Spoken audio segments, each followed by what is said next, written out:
Welcome to Reality Tea Times 2, the podcast where we discuss all the trash reality TV we love to hate.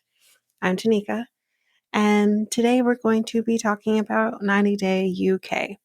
So we have nothing to discuss at the top of the episode, so we're just going to jump right into it. Season 2, Episode 3, What the Hell Am I Doing? So first couple we're talking about is Louise and Jose. And guys, as I mentioned in the second episode, I do not like these two people. They both annoy me in different ways. So we come back to the conversation where she's asking him about sleeping with sex workers.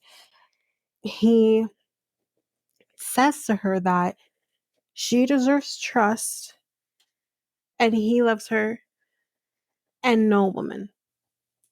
But then after that, he kind of starts talking in circles and isn't being very clear as to whether or not he actually did have sex with sex workers. So he's not being very clear, and she's getting a little frustrated. But then he does say in Spanish, and they have the translation app up. And he says that, she's been on video calls with him whenever he has been in the studio. I don't know if she's been on video calls when he's recording music videos because that's what she was referencing before. However, he does say like, you're always on the phone with me, and that when they're in the studio, when they're doing music or music videos or whatever, they're there to work and that's all that's happening.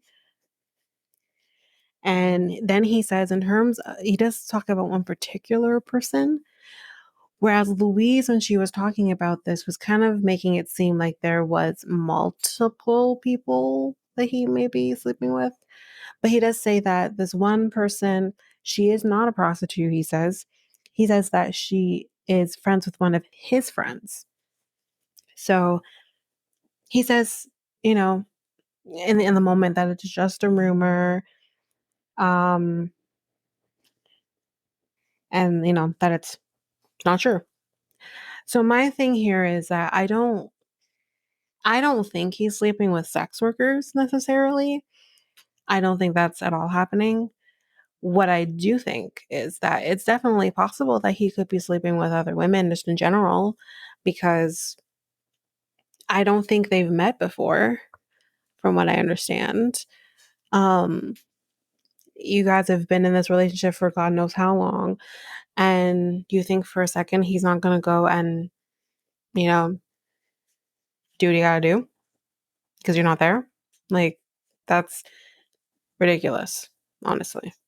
But she, I guess, believes him. But she does say, and this pissed me off, she said that she wishes he could just tell her instead of using a translation app. Bitch, you're with someone who does not speak the language. You then can't expect him to speak your language because God forbid that someone doesn't know how to speak English, because English apparently is the superior language. Like, it's ridiculous to me that you would expect him to, like, he should then expect that you should speak Spanish. He should then expect that he shouldn't have to speak to you in a translation app and that you should be able to speak. Like, it could go both ways. I was so angry because I'm like, you're dating a person who does not speak your language. So then you have to deal with the repercussions of that decision. And that being that you can't communicate with him, maybe in a way that you would prefer to. That's your decision. Live with it. So, anyway, like I said, yeah, she does believe him. And she just keeps kind of going, saying, like, we need to be together. We need to be with each other, like, all the time. And I said, God damn it. Again, I've said this before. I love my boyfriend, but I don't need him there all the time. Like, I need some space, Even if, the time comes and we live together, whatever, I still gonna need my space.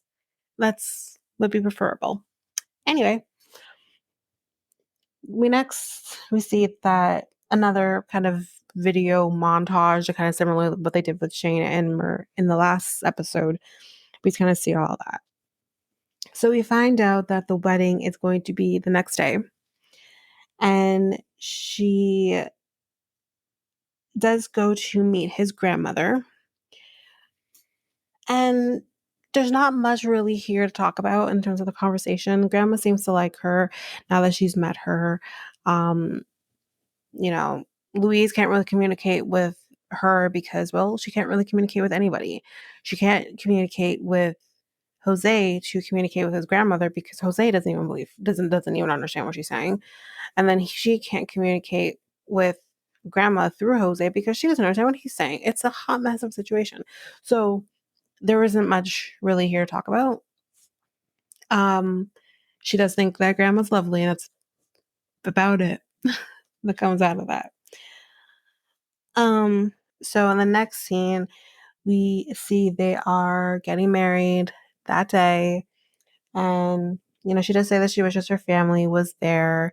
Obviously they're not because they're not about this. And we see her wearing this green dress, and I'm thinking, is that what you're getting married in? I don't care so much about the color of the dress. It is what it is, really, but I didn't like the dress. And actually, I'm not a fan of green. I just didn't like the dress. And I'm like, you could have done a little better. I mean, she looks okay in it, but I wasn't impressed. But wait for it, because she actually looks fantastic in comparison. She doesn't know what to expect when they're going to be getting married. But when she gets to what she considers the venue, which it's not a fucking venue, we'll get there if you didn't see the episode. When she gets there, she sees him and he's wearing a fucking t-shirt, a green t-shirt. It looks like a t-shirt he would just wear every day. What the fuck? But she says it's okay because she's getting married to the love of her life. I don't care. Okay. Like I said, guys, I've been very open. I've been married before. I hopefully someday intend to get married again to my current relationship, but I expect you to look fantastic. And my idea of someone I don't expect you to necessarily be in a 3-piece suit. I don't need that, but I need you to look nice. I need you to look presentable. And the idea of you wearing a t-shirt is not it for me. So no, I didn't like it. And she should expect more herself as well. And she just doesn't. She's willing to do whatever she needs to do in order to get him there to England. And I thought this is very pathetic. So she walks in and she starts to take in the surroundings, and she's like, it basically looks like an office. You see computers and desks everywhere. The people are there, and you like there's no quiet. You can hear just talking in the background. It's just she's literally getting married in an office. That's the feel of it. And she's not thrilled. When we come back to another scene with them, they're playing this really nice music, and we're thinking it's going to be really great. And then they do the record scratch, and I'm like, oh my gosh. That was funny because it's just not that. It's not this nice venue that she thought she was getting. He puts a ring on her finger, and then she says, this is the part where there's going to be these romantic vows, and I hope he's going to, give me these romantic vows and something that I can at least like hold on to and be happy about. Because she's not happy. Let's be very real here. She's trying to say that she's fine with this and she's happy because she's getting married. You're not fucking happy. You're not happy. This is not what you expected. And no, guys, he doesn't really give her vows. He just says, I love you, chicken. And she said, well, I guess he's just going to sing to me instead. And again, uh, no, I'd rather no vows, no personal vows, if that's what you're gonna say to me.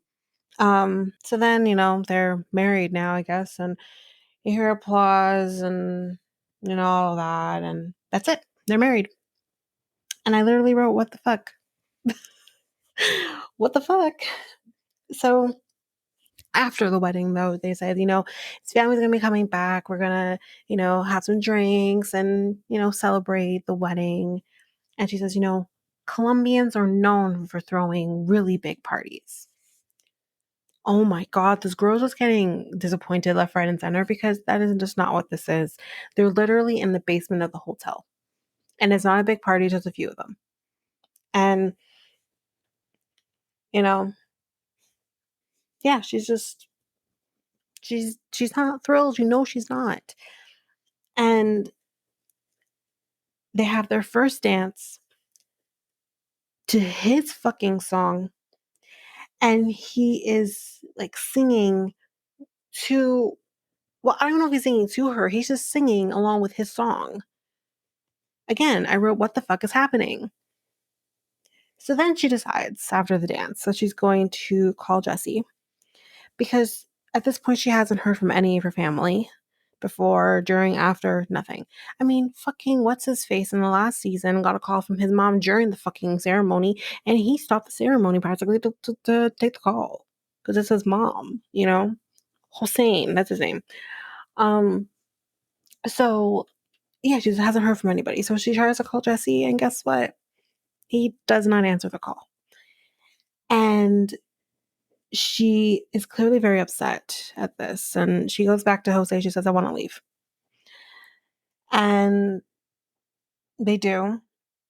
And they're in a car, basically, I guess, going back to their Airbnb. And she's crying and saying, we just want to be together.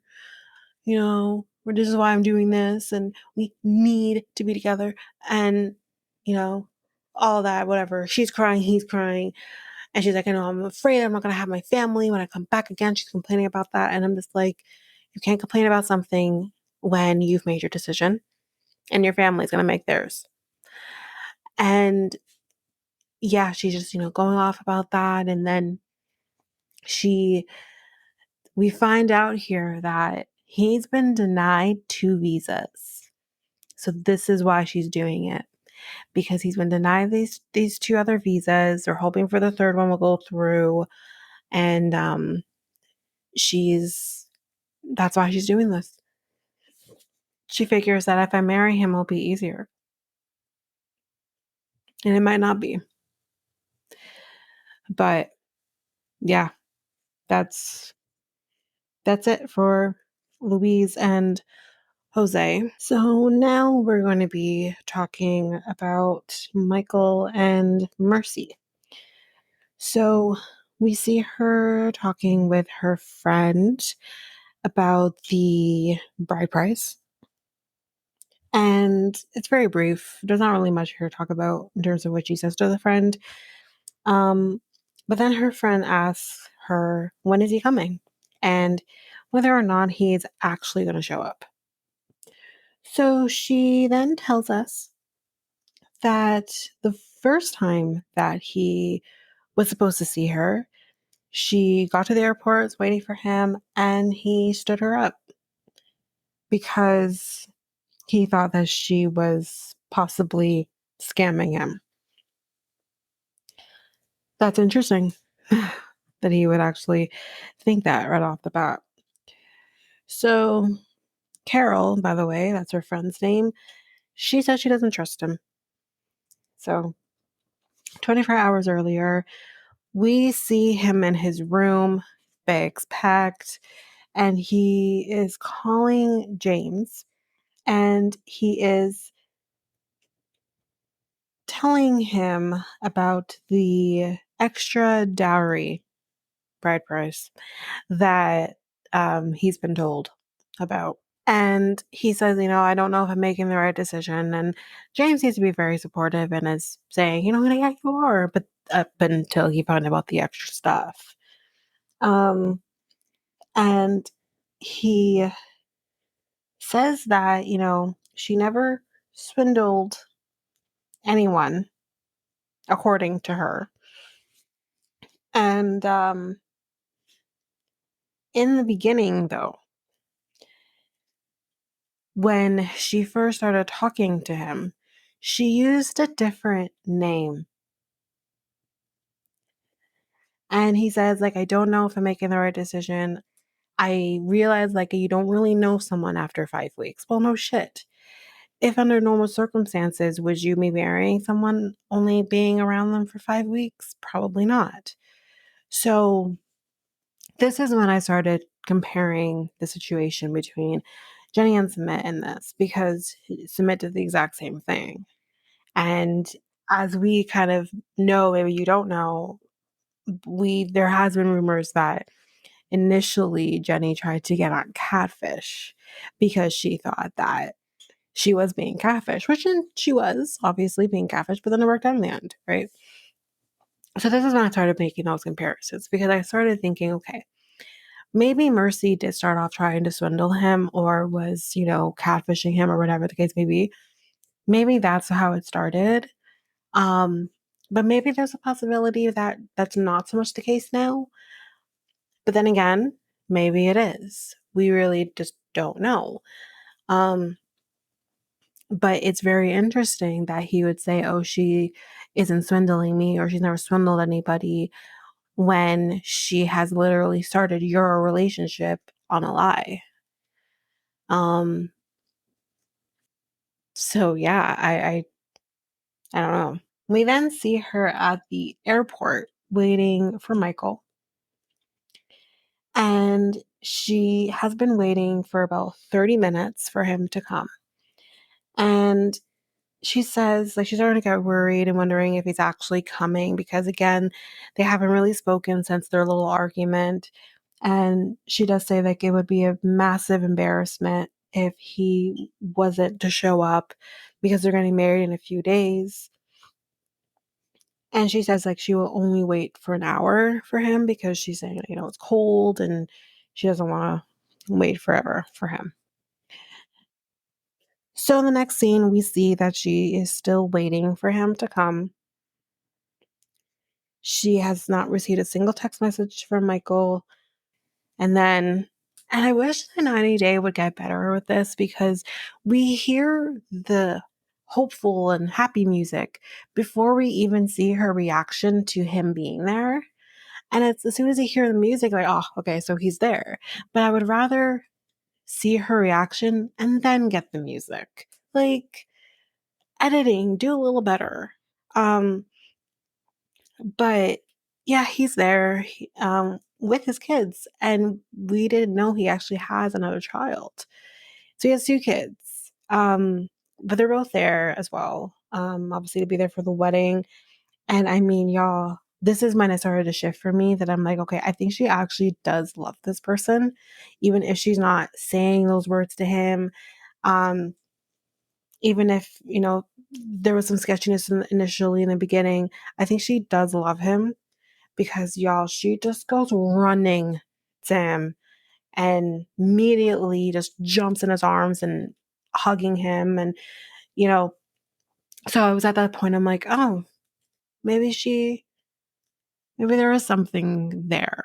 So, but we'll see how that goes. And he tells us in the moment that he did get everything sorted for the bride price. So, yeah. In the next scene that we see with her, we find out that Michael and the kids are running errands for the wedding, and Mercy is going to go see her parents. So her parents, they tell her that they want her to stay in Kenya, where they will be able to see her and know how she's doing, whether or not she's eaten, like they'll know that. And I thought in this moment, I said, okay, I know, like, I'm trying to be very careful, because I know culturally things are very different. And I personally don't know anyone who's Kenyan. So I understand, like, things are different. However, I need a little more as to why you want your child there, besides what we hear here.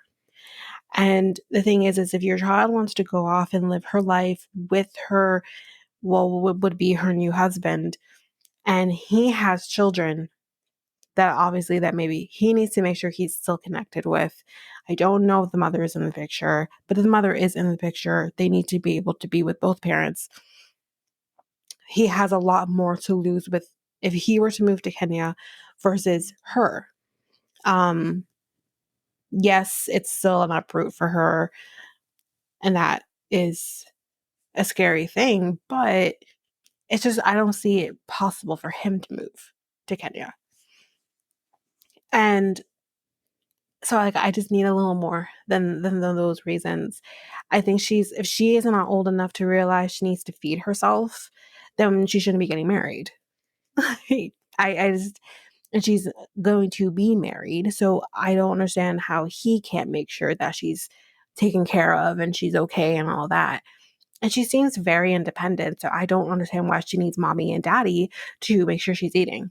I don't get it. And I'm not saying she's saying that, 'cause she's not. I just don't understand the parents. I'm so confused by them. And again, the only people we can compare to is Ben Keeney. And her family seemed perfectly fine with the idea of her going. Sure, they will miss her, but they seem perfectly fine with the idea of her going and living her life. I don't know. I feel like Mercy's parents are maybe a little problematic here, but anyway, they do say to her, like, why couldn't you find someone from Kenya who you could have married? And she doesn't really answer that. But, things happen. She found him. So I don't know. So she does say to us, he's a white man and he has tattoos, and, her parents could see problems with that. And her mother says, that white people tend to mark up their bodies, and there's no reason for it. And I said, Mama, it's not just white people who mark up their bodies. Black people do too. Like, it is interesting though when I look back at like the people that I've known at any point in my life who are from Africa on a whole who don't have tattoos. So it's actually very interesting. But again, there are people that do, I'm sure. I know I can think of right off the top of my head at least a couple people in my life who are Black and have tattoos. It's not just white people. So I thought that very interesting. But again, they're from a place where there's probably not as much white people as there are Black. And they have this view of that's what it's like, and maybe more Western cultures and whatever. And but it's just, it was a very ignorant thing that she said, because that's just not the case, not just white people. So she brings up an example, the tattoos don't necessarily have meaning, but she says that, if he has a child and he wants to tattoo the child name on his body, like that's, he'll do that. But then that opens up a can of worms, because her father then says, well, is he in his country? Is he allowed to have a second wife or he does have another wife? It wasn't clear if he meant like, can you divorce and then get remarried again? From what I gathered, I think he's saying like, can he be married to one person but then get married to another person? Basically polygamy. And she says no, the country does not. That's not legal. And he says, well, where'd the kid come from? Oh my God. I don't understand. And I hate this because it's just, I feel like although it's something that you may not witness yourself or you may not be exposed to this yourself, I hate how ignorant her parents are sounding. because it makes me feel like, you know, and again, I'm hoping people listening to this know that, you know, not everyone's like this in Africa, obviously, but it's just like, it makes me feel like they're just so into their own thing. And I know they're from a smaller town as well, so maybe that's part of it. Um, Whereas like Akini's parents were actually, I think, from Nairobi, so maybe they're a little more exposed to things. But it's just like, are you kidding? In this day and age, and for a long time, you don't need to be married to have kids. You just don't. Because marriage does not mean children. Marriage is marriage. Having sex and getting someone pregnant is a whole separate situation. You don't want to be married for that. So I found it so ignorant on their part. And it's like, how do you carefully explain to them in a way where it doesn't make him seem shitty? To say, yes, he was in this relationship that didn't work out, but then they have two beautiful children from that. And, I don't know how well that went over. It doesn't seem like it might have gone over well, but, you know, you you can't look at someone's past or maybe tattoos on their body and stuff like that and say, whether this person is worthy or not. I don't know. It just, it bothered me. It really did bother me a little bit. So her mother says that you've been helping your family. Who's going to help them now if you go? And I thought, again, she's the eldest. And again, I want to be careful here because I know culturally this is a normal thing. But again, can't somebody else take over because she wants to move somewhere else and live her life? Isn't that possible? That should be possible, because she says that, yeah, she's the oldest and maybe she's seen as a mother figure for her siblings, but she is still her own person. She is still a child, not a child, but she is their child. So she should not be like, not do what she wants to do and live her life because of it. I thought that was really sad, but again, it's just culturally what happens. But yeah. So it's the night before the wedding, and we see everyone going out to dinner. His kids are there, her sister's there, and she says that she is just ready for the wedding to be over. So I think she's getting very much in her head with this conversation with her parents, because he can start sensing that something is off with her. Maybe she's not as happy. Maybe she's second guessing her choice, and you can tell that she's just not with it at the moment. And which is really sad. She should be happy with her decision to marry this guy, but the conversation with her parents has clearly gotten into her head. But yeah, that is the end of Michael and Mercy. So next we're with Shane and Mert. There's not a whole lot to talk about here, but still something to talk about. So we see Mert is doing Shane's hair. He wants her to look really nice tonight because he has a surprise for her. So she does tell us that surprises really do unnerve her when she's in Turkey, because she doesn't know like what's going to happen, kind of thing. So we see them in what kind of looks like a limo of some sorts. When she says she can't breathe in her clothes.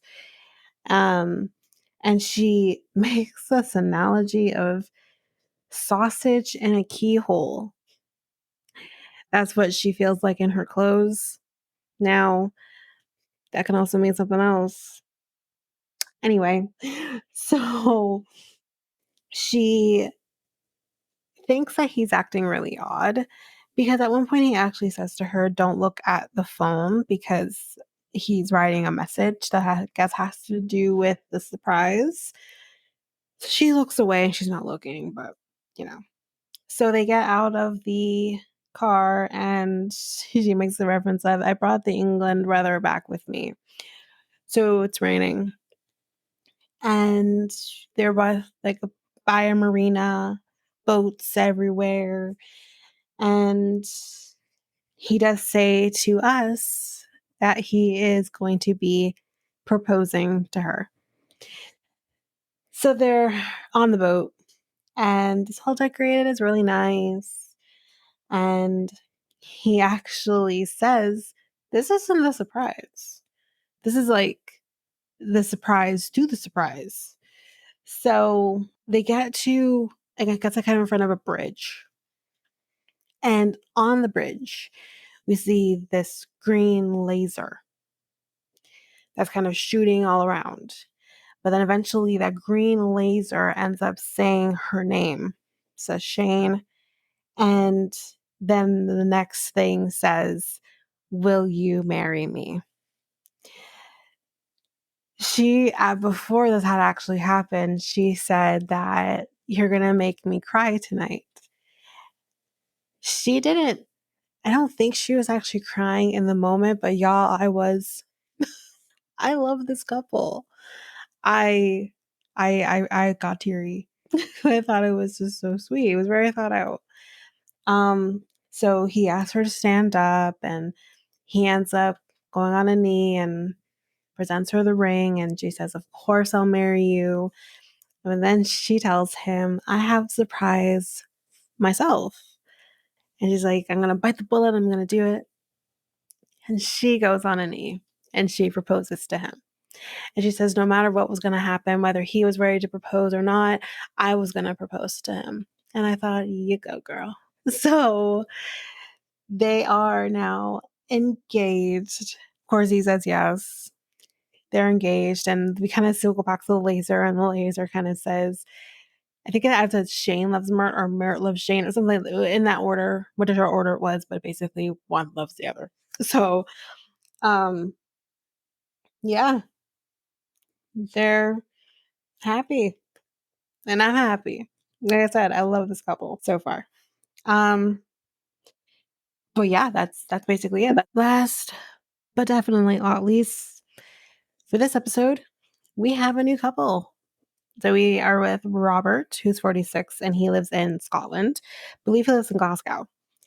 And yeah, we see his home. Y'all, he's disgusting. He's messy. These dirty dishes everywhere. There's shit thrown in rooms, and he's a mess. Anyway, he has a daughter. I think her name is Arwen. She's 16. And they say they mostly get along. Sometimes they have moments, but you know. So we kind of see them cleaning his car. And at one point he actually it's power washer too. He kind of takes the power washer and kind of shoots in her direction and gets her wet. But she probably just got hit with more air than water. But anyway, he is with Assel, I believe. Assel, I think it's Assel, though I might call her Asshole because she is an asshole. So, she's from Kazakhstan, and I fucking hate her. This is the very first episode, and I can't stand her. She reminds me, her attitude and everything, she reminds me of, what's her face? The one from Vietnam, way, way back, season 6. Shit. You probably are screaming because you probably know who I'm talking about. Ugh, I can't remember her name. Anyway, she reminds me of her. She reminds me of her. So, but yeah, we see that he's on the phone with her, and she fucking tells him, "You're old, you're needy, you have no style," and it pisses me off. And I said, ma'am, if you think he's old, don't be with him. If you think he's needy, don't be with him. And if you think you don't, doesn't have any style or you do not like his style, well, then also don't be with him, though that makes you now vain, but don't be with him. I was so mad. I didn't even see her, and I was mad. I just heard her voice, and I was mad. Um, and instead of saying I love you to him, when he says I love you, she says I like you. God fucking Christ. So now we're with her, Assel, whatever her name is. She's 35 years old. She says that she's straightforward and demanding. No shit. So she says she likes to look good and wants to have nice and good quality things. Good for you. She says she doesn't like his style, but I said if you don't like him or don't like this, don't be with him. It's not hard. It's really easy to not be with somebody if you don't like something about them. Fuck. She says they disagree on many things. And she says when she moves to Scotland, things will be different. Well, we'll see how different they'll be when she gets there. When she does get there in this episode. You find out that they have been together for a year. So we see him going to the airport, which is in Edinburgh. And he's picking her up there, and he says, if everything goes good, that he'll propose to her. Don't do it. He says he's dressed nice for her, but she pretty much picked the clothes that he's wearing right now, so whatever. They see each other, they hug, kiss or whatever. It's a nice union. There's nothing much here for me to say about it. I felt nothing, but whatever. So he actually has flowers for her. He mentions to us that he hasn't always brought flowers for her, and she's mentioned that to him. So this time he brought flowers. So I guess he won't get yelled at. Y'all, she said the flowers were ugly. And I said, you have no appreciation for anything that he does, apparently. The flowers were fine. They were fine. There's nothing wrong with the flowers. What do you want him to get you? Orchids? They're fucking expensive. What else do you want? Roses? They're basic. So I don't understand, what do you want? What the fuck do you want? Ungrateful bitch. Anyway, 24 hours earlier, before she got there, we see that he's cleaning the house. And we find out not only has he cleaned this house, but he has made renovations to this house because she wanted it. I'm going to leave my thoughts to the end for a second on that. But basically, he tells us that he replaced the seal in the window because she complained it's too cold. He has installed new carpeting on the stairs because the old ones, she didn't like them. He has put tiles in the washroom because she didn't like the tiles, I guess. And he put new light fixture that's kind of in the shower area. I don't know why, but whatever. Then we come back to the present day, I guess, and we see her going inside the house, and she literally says stinky dog about his dog, because he has a dog, guys. I didn't mention that, but he has a dog. And again, I just thought, just no appreciation or no respect for anything, because she says, more needs to be done for the house. Are you kidding me? Are you kidding me? And she says what she expects and demands, that's basic. No, it's fucking not basic. Okay, I'm going to say it here now. You do not live here. You are a girlfriend. You don't even live in the same fucking country. You're not married. You're not even engaged. Nothing. You don't have a say as to what his house should look like.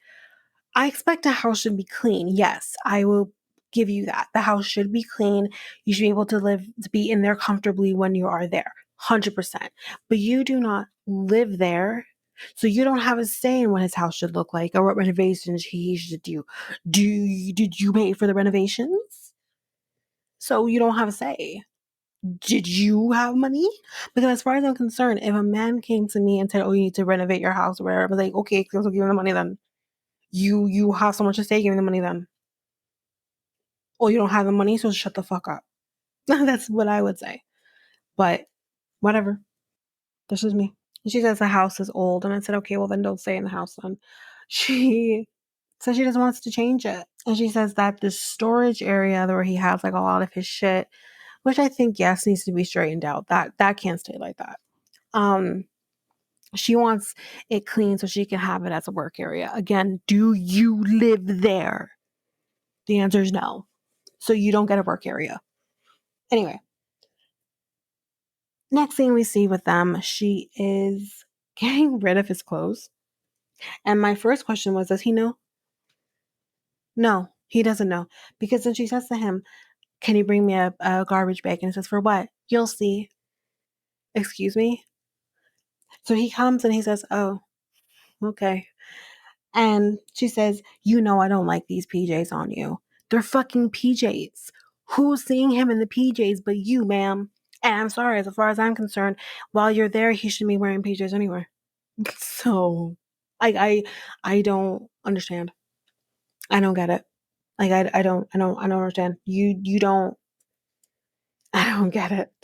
I mean, I don't know. Maybe I just think differently, but I'm like, don't see me anyways. Who cares? You might see me, but who cares? Um, and she says that when she sees him wearing these things, it makes her libido drop. Keep plummeting. So she says, you should look good for your partner. And to a degree, yes, I agree that you can look good for your partner if that is what you choose to do. But I think most than anything else, you just need to look good for you. And if you're comfortable in what you are wearing, then that just shows. I mean, I've worn pajamas and track pants and baggy t-shirts and whatever. And that doesn't deter anything. My man still thinks I'm beautiful and that's it. Like, I don't care. I don't. And the fact that she does, she's just vain. And I don't like her. I don't like her at all. But that is the end of the episode. Again, guys, I'm not doing next time ons on this one is because it's kind of all over the place for me. So I'm not taking notes on next time on. I should have said that in the first episode, but saying it now. We're not doing next time ons on this one. So yeah, that's it. If you liked the podcast, please share Reality Tea ×2 with everyone in your life. Also, if you liked the podcast, make sure you hit follow or subscribe on your favorite podcast app so that you don't miss a single episode. If you want to rate and review, you can do so on either Apple Podcasts or Spotify. If you are an avid YouTube user, you can listen to this episode on YouTube at Reality Tea ×2. If you want to connect with us, you can do so on either Facebook or Instagram at Reality Tea ×2. If you want to email us, you can do so at realitytea ×2 at hotmail.com. If you want to visit our website where you can listen to these episodes as well, and you can get links to our Facebook, YouTube, and Instagram pages, you can do so at going to realitytea ×2.aludu.com. All of that information will be in our show notes. Well, that's it for now, guys. Thanks. Bye.